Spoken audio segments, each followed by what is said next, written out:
Buenos días, Dios te bendiga. Vamos a continuar con nuestro estudio del Evangelio de Mateo. Estamos en el capítulo 20 y vamos para el versículo 20. Leamos del 20 al 28. Entonces se le acercó la madre de los hijos de Zebedeo con sus hijos, postrándose ante él y pidiéndole algo, y le dijo: ¿qué quieres? Él le dijo a la mamá de los hijos de Zebedeo: ¿qué quieres? Ella le dijo: ordena que en tu reino se sienten estos dos hijos míos, el uno a la derecha y el otro a la izquierda. Entonces Jesús respondiendo dijo: no sabéis lo que pedís. ¿Podéis beber del vaso que yo he de beber y de ser bautizados con el bautismo con que yo soy bautizado? Y ellos le dijeron: podemos. Él les dijo: a la verdad, de mi vaso beberéis, y con el bautismo que yo soy bautizado seréis bautizados, pero el sentaros a mi derecha o a mi izquierda no es mío darlo, sino a aquellos para quienes está preparado por mi Padre.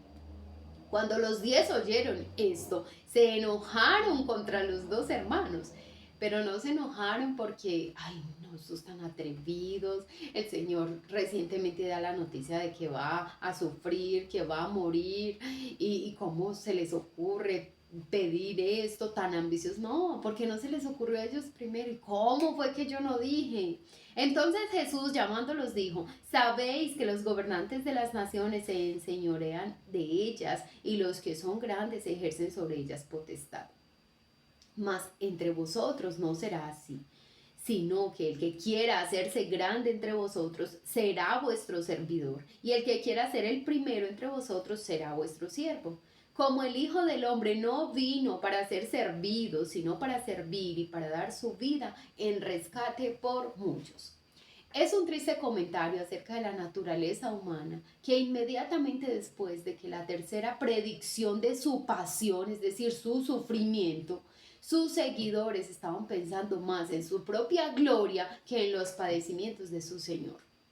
Yo creo que es una tendencia tan humana y tan natural en nosotros, que pensamos más en nosotros, ¿cierto? En lo que nosotros queremos que en el otro, que en nuestro Señor. Pensamos más en nuestros deseos egoístas. La primera predicción que hizo Cristo de sus padecimientos suscitó las objeciones de Pedro. La segunda fue pronto seguida por la pregunta de los discípulos: ¿quién es el más grande? Y aquí encontramos la tercera coronada con la más ambiciosa petición de Jacobo y Juan. Ellos cerraron persistentemente sus ojos a la advertencia de tribulación y los abrieron solo a la promesa de la gloria, con lo que adquirieron una perspectiva errónea materialista del reino. Versículo 20-21. La madre de Jacobo y de Juan acudió ante el Señor pidiéndole que sus hijos se sentasen a ambos lados de él en su reino. Es para crédito de ella que quería a sus hijos cerca de Jesús y que no desesperaba de su reino venidero, pero no comprendía los principios en base de los que se otorgarían honores en el reino. Dice Marcos que los hijos hicieron la petición personalmente. Entonces Mateo dice que fue la mamá de Jacobo, ¿cierto? Y de Juan, de Santiago y Juan, ante el Señor. Marcos dice que fueron ellos personalmente. Quizá lo hicieron por inducción de ella. Entonces, si aquí Mateo dice que ella hizo la petición y Marcos dice que ellos, entonces debe ser que ella les dijo: díganle al Señor que los deje sentar a uno a la derecha y otro a la izquierda. O tal vez los tres acudieron junto al Señor. No hay aquí contradicción alguna. Puede que simplemente Marcos no cite que la mamá de ellos estaba ahí, que ellos estaban, pero pues no hay contradicción, ¿cierto? Puede simplemente, pues yo veo dos hombres venir y viene un tercero, y yo puedo decir: ah, sí, los dos vinieron, y no cito al tercero. Otra persona ve la misma escena y dice: ah, sí, los tres vinieron, ¿cierto? No hay contradicción aquí. Y puede ser que ella, pues, en Marcos no dijo directamente al Señor, pero ahí estaba incitándolos. Versículo 22. Jesús respondiendo les dijo con franqueza que no comprendían lo que pedían. Querían una corona sin una cruz. Qué tremendo esto, mira. La corona representa privilegios, poder, honra, pero no hay coronas en cruz. Es como la tierra prometida. El Señor le dice a Israel que lo va a llevar a una tierra prometida, pero ¿sabes por dónde lo pasa primero? Por el desierto. Aunque la idea inicial del Señor no era que Israel pasara 40 años en el desierto, si eran 40 días que iban a pasar en el desierto. El Señor no les iba a dar la tierra prometida sin un proceso, sin una aflicción antes. Porque ¿qué representa el desierto? Sequedad, soledad, ¿cierto? Están expuestos a peligros, al sol abrasador, al frío terrible de la noche. Entonces mira cómo así es en nuestra vida, que siempre antes de alguna bendición que tiene el Señor para ti, para mí es como, yo quiero que lo mires así, es como si el Señor preparara tu corazón, mi corazón para esa bendición. Las bendiciones del Señor, si tú y yo no las sabemos administrar, si no sabemos agradecer al Señor por esas bendiciones, nos pueden dañar, nos corrompen, nos apartan del Señor. Entonces muchas veces el Señor permite, mira, si permitiendo las aflicciones, a veces esas bendiciones nos desvían del Señor. ¿Te imaginas donde el Señor no las permitiera? Si fuera como ese padre alcahueta, que todo lo que pide su hijo se lo da, ¿tú te imaginas nuestro carácter? Qué terrible seríamos. ¿Recuerdan del hombre que yo les hablé hace unos días que estaba en una situación económica difícil? Pide oración por esa situación, pide que el Señor abra puertas. Y el Señor lo bendice, después se olvida el Señor. Y lo que dice es, ¿para qué Dios? Tú ves todas estas cadenas de restaurantes que tengo. ¿Para qué Dios? ¿Tú te imaginas donde ese hombre primero no pase por esa situación difícil? Si así está perverso, ¿tú te imaginas? Entonces Dios a veces nos permite una aflicción antes de esa bendición, una cruz antes de esa corona. Lo mismo con nuestro Señor. Él es el ejemplo perfecto. El Señor en este momento está a la diestra del Padre, eso dice la Biblia y tú y yo debemos creerlo. Está a la diestra del Padre, con la gloria que tuvo al principio. Dejó este mundo y este cuerpo que tenía aquí en este mundo y ya está la gloria a la diestra del Padre, disfrutando de la presencia del Padre, la Trinidad nuevamente juntos, pero antes de eso tuvo que pasar por la cruz. Un trono sin el altar del sacrificio, la gloria sin el padecimiento que lleva a ella. Entonces, a veces queremos un trono sin el altar del sacrificio o queremos la gloria sin el padecimiento que lleva a esa gloria. Por lo que les preguntó enfáticamente, ¿podéis beber de la copa que yo he de beber? No nos quedamos sin saber qué significa por la copa. La acababa de describir en los versículos 18 y 19. Había de padecer y morir. Esa era la copa. Cuando el Señor les dice, ustedes pueden beber la copa, es decir, ustedes pueden padecer de alguna forma, lo que yo voy a padecer. Nadie nunca. Mira, Pedro no narra la Biblia cómo muere Pedro, pero sí escritos antiguos hablan de la muerte de Pedro y dice que Pedro fue crucificado. Cuando lo iban a crucificar, él dijo, pero no me crucifiquen como a mi Señor. Miren, de verdad, qué nivel. Pedro dice, no me crucifiquen como a mi Señor, porque yo no soy digno de morir como mi Señor. Y pidió que lo crucificaran con la cabeza hacia abajo. Al revés crucificaron al apóstol Pedro. Mira qué tremendo. Todos murieron como mártires, los apóstoles, a excepción de Juan, del apóstol Juan. Pero todos, incluso Esteban, que no era un apóstol, pero era un seguidor del Señor, murió apedreado. Todos padecieron como mártires, murieron como mártires, y muchos hombres a lo largo de toda la historia han muerto como mártires por el Señor, pero ninguno ha sufrido como nuestro Señor, ninguno. Dice Pablo, yo he padecido los sufrimientos de Cristo, sí.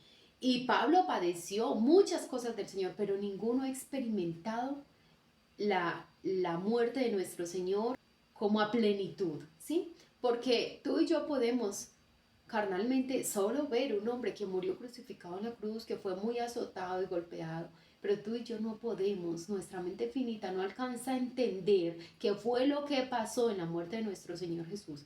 Y en la segunda persona de la Trinidad, el Hijo de Dios encarnado muriendo. Tú ni yo no imaginamos la fractura que hubo en ese momento en la relación del Padre y el Hijo, porque el Padre le dio la espalda. Entonces nadie ha padecido como Él.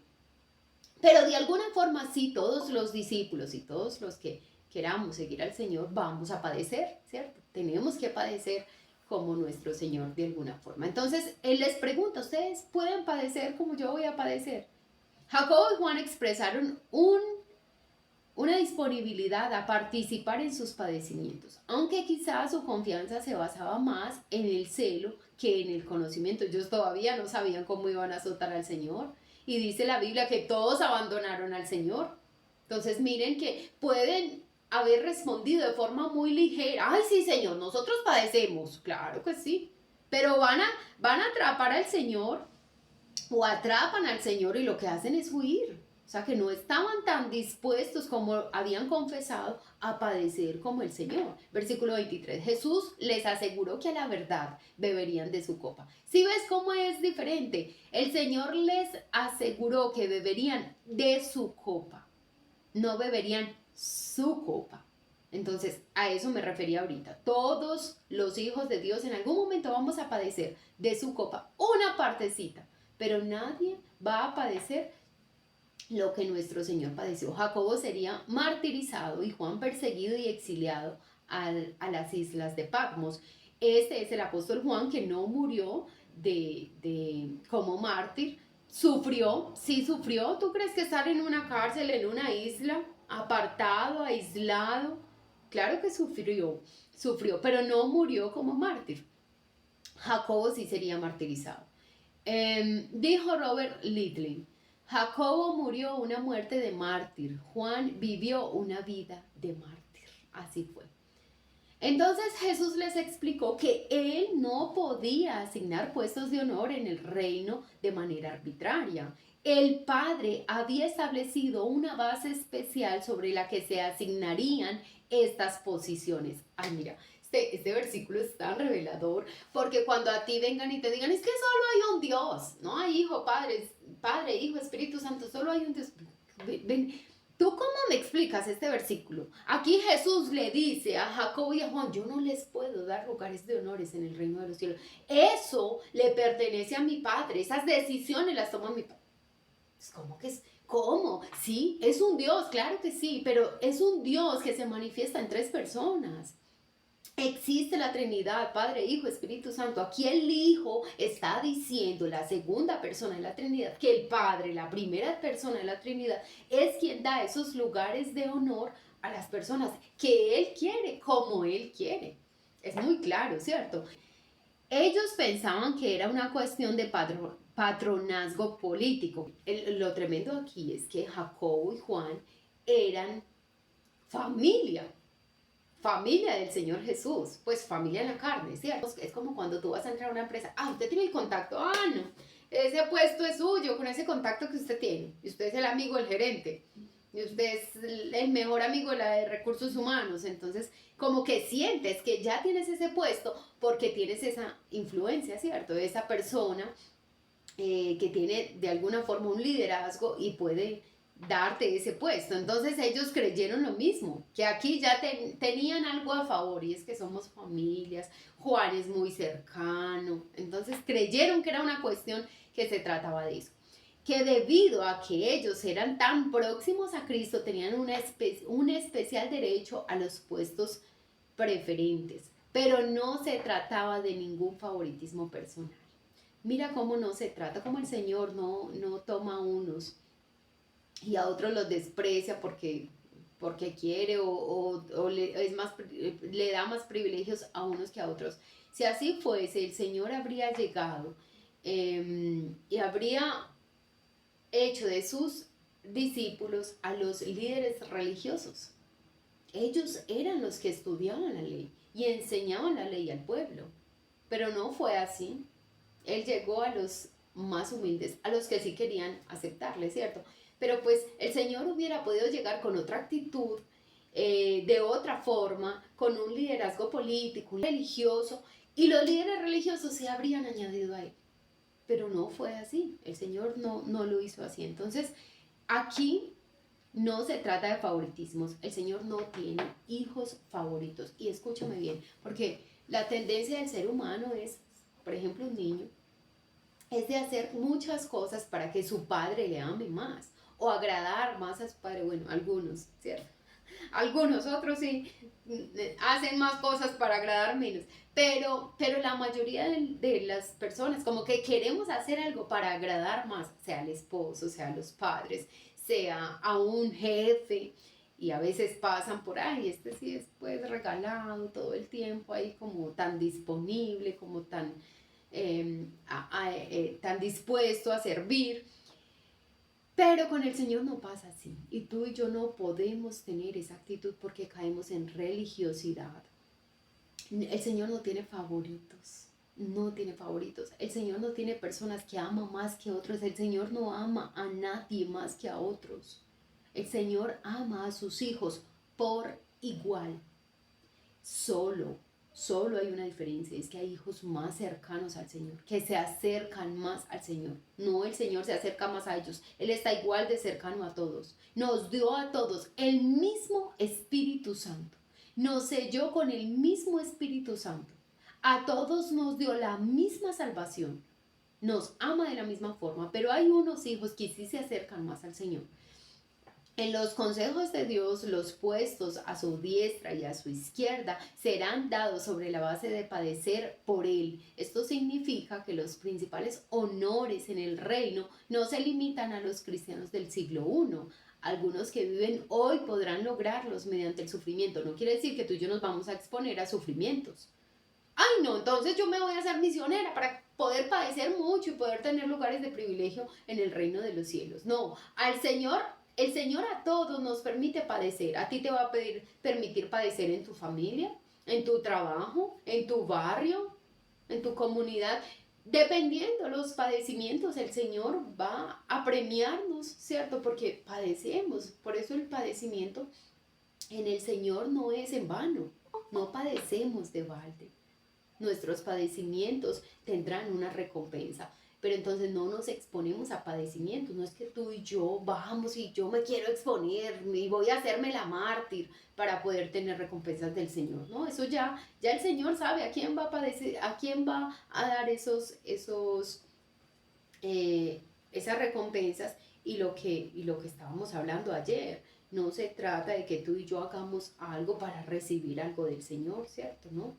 Dios, yo estoy segura que a todos sus hijos el Señor quiere darles muchas bendiciones, muchos reconocimientos en el reino de los cielos. Pero cada uno desde donde estés, desde tu esfera, el Señor te va a permitir padecer y te va a permitir ser luz y conforme a eso te va a dar recompensas. Versículo 24. Los otros 10 discípulos se enojaron enormemente ante la petición hecha por los hijos de Zebedeo. Probablemente su indignación se debía a que ellos mismos querían ser los más grandes y se resentían ante cualquier pretensión de prioridad por parte de Jacob y de Juan.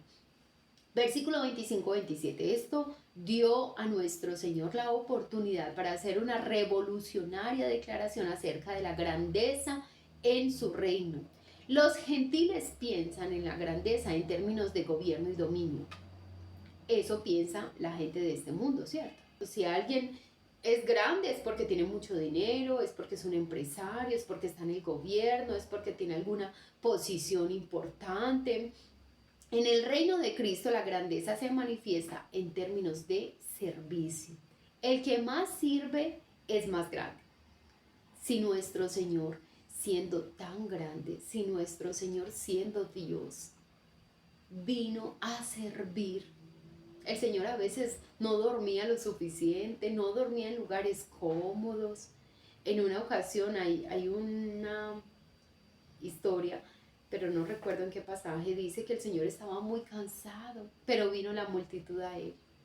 El Señor tenía hambre, mira, cuando él se encuentra con la mujer samaritana, Y él le dice que le debe beber. De verdad, el Señor tenía sed y de verdad tenía hambre. Y los discípulos habían ido a comprar comida. El Señor puso en último lugar sus necesidades físicas por poner en primer lugar lo que era prioridad para él, la salvación del alma de esa mujer, la salvación de esa mujer. Entonces, el Señor viene y nos daba ese ejemplo. Cuando lava los pies de los discípulos, lo que y Pedro no quiere. No, Señor, no, ¿cómo se le ocurre? No, usted no me va a lavar los pies jamás. Y el Señor le dice, esto tengo que hacer. Tú ahora no lo entiendes, Pedro, pero después lo vas a entender. Y les da ese ejemplo. Y después les dice, ahora hagan ustedes lo mismo. No quiere decir que tú y yo vamos a ir lavando literalmente los pies de la gente. Es la enseñanza espiritual que el Señor da a través de ese acto. Y es servir. Tú y yo estamos hechos para servir. ¿Tú recuerdas lo que dice la Biblia? Que fuimos hechos, creados para buenas obras. La buena obra, la obra significa servicio. Para eso fuimos creados, para servir. Entonces, el más grande en el reino de los cielos es el que más sirve. ¿Cómo estamos dispuestos tú y yo a servir? Ayer en el devocional presencial hablábamos de un pasaje donde Pablo dice, vamos a buscar. Mira lo que dice Romanos 9:3. Porque desearía yo mismo ser anatema, separado de Cristo, por amor a mis hermanos, los que son mis parientes según la carne. Uy, no, qué tremendo este versículo. ¿Sabes? Parafraseando, ¿qué está diciendo Pablo aquí?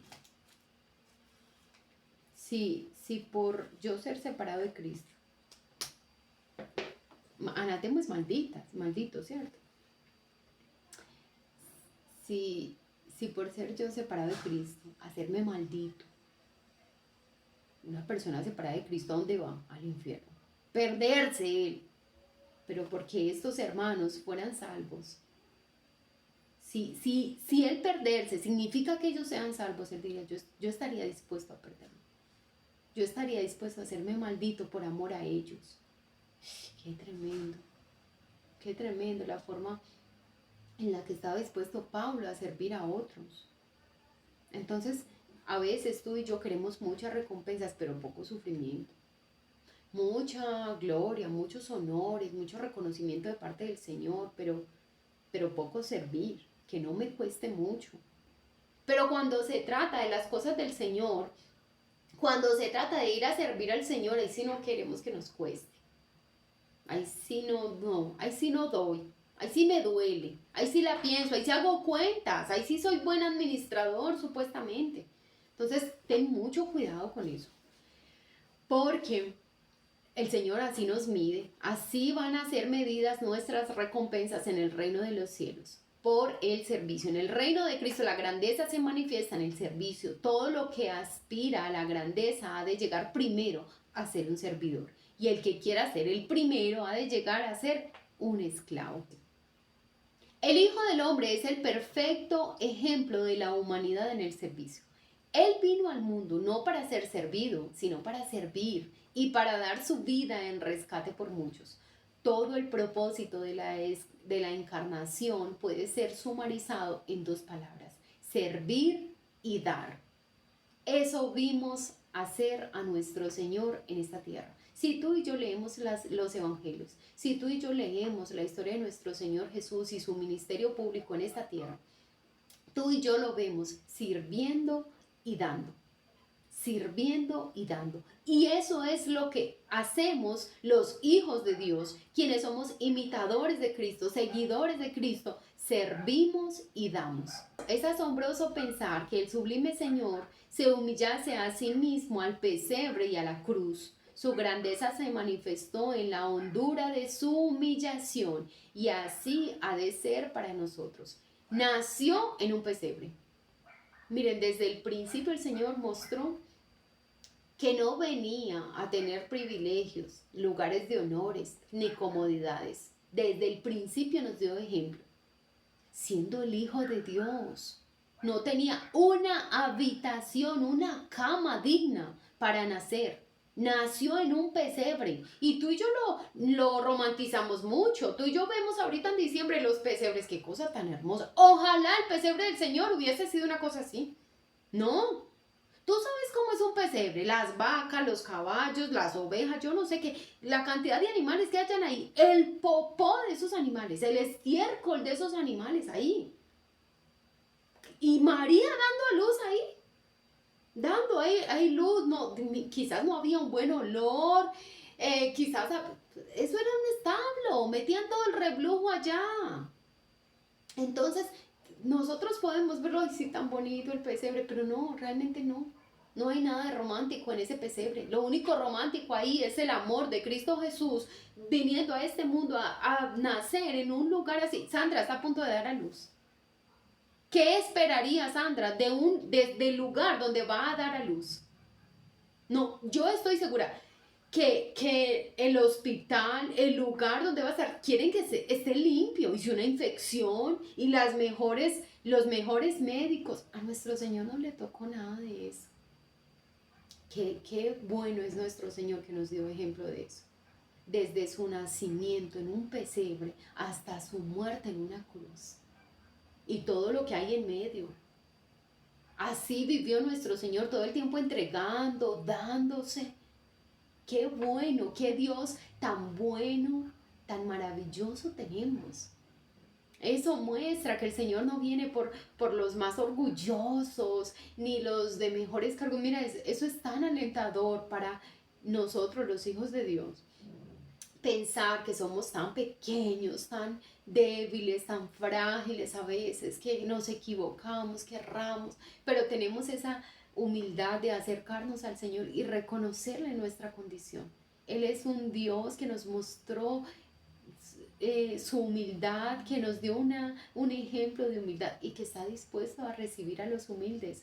Dice la Biblia que porque Jehová es excelso y atiende al humilde, mas al altivo mira de lejos. Él atiende al humilde. Y tú y yo mostramos humildad a través del servicio a otros. Primero reconociendo nuestra necesidad del Señor y después sirviendo a otros. Y así ha de ser para nosotros. Él dio su vida en rescate por muchos. Su muerte dio satisfacción a todas las justas demandas de Dios contra el pecado. Fue suficiente para quitar todos los pecados del mundo, pero es eficaz. Mira cómo es importante esto. El sacrificio de Cristo Jesús en la cruz del Calvario es suficiente para quitar todos los pecados del mundo. Sí. Miren, la sangre de Cristo está disponible ahí para todos y esa sangre puede lavar a todos los hombres, a todos los seres humanos que vengan a ser lavados. Tiene la capacidad de lavarlos a todos, no se va a acabar. No es como que la sangre del Señor se va a acabar, entonces si vienen muchos, como que se agota, no.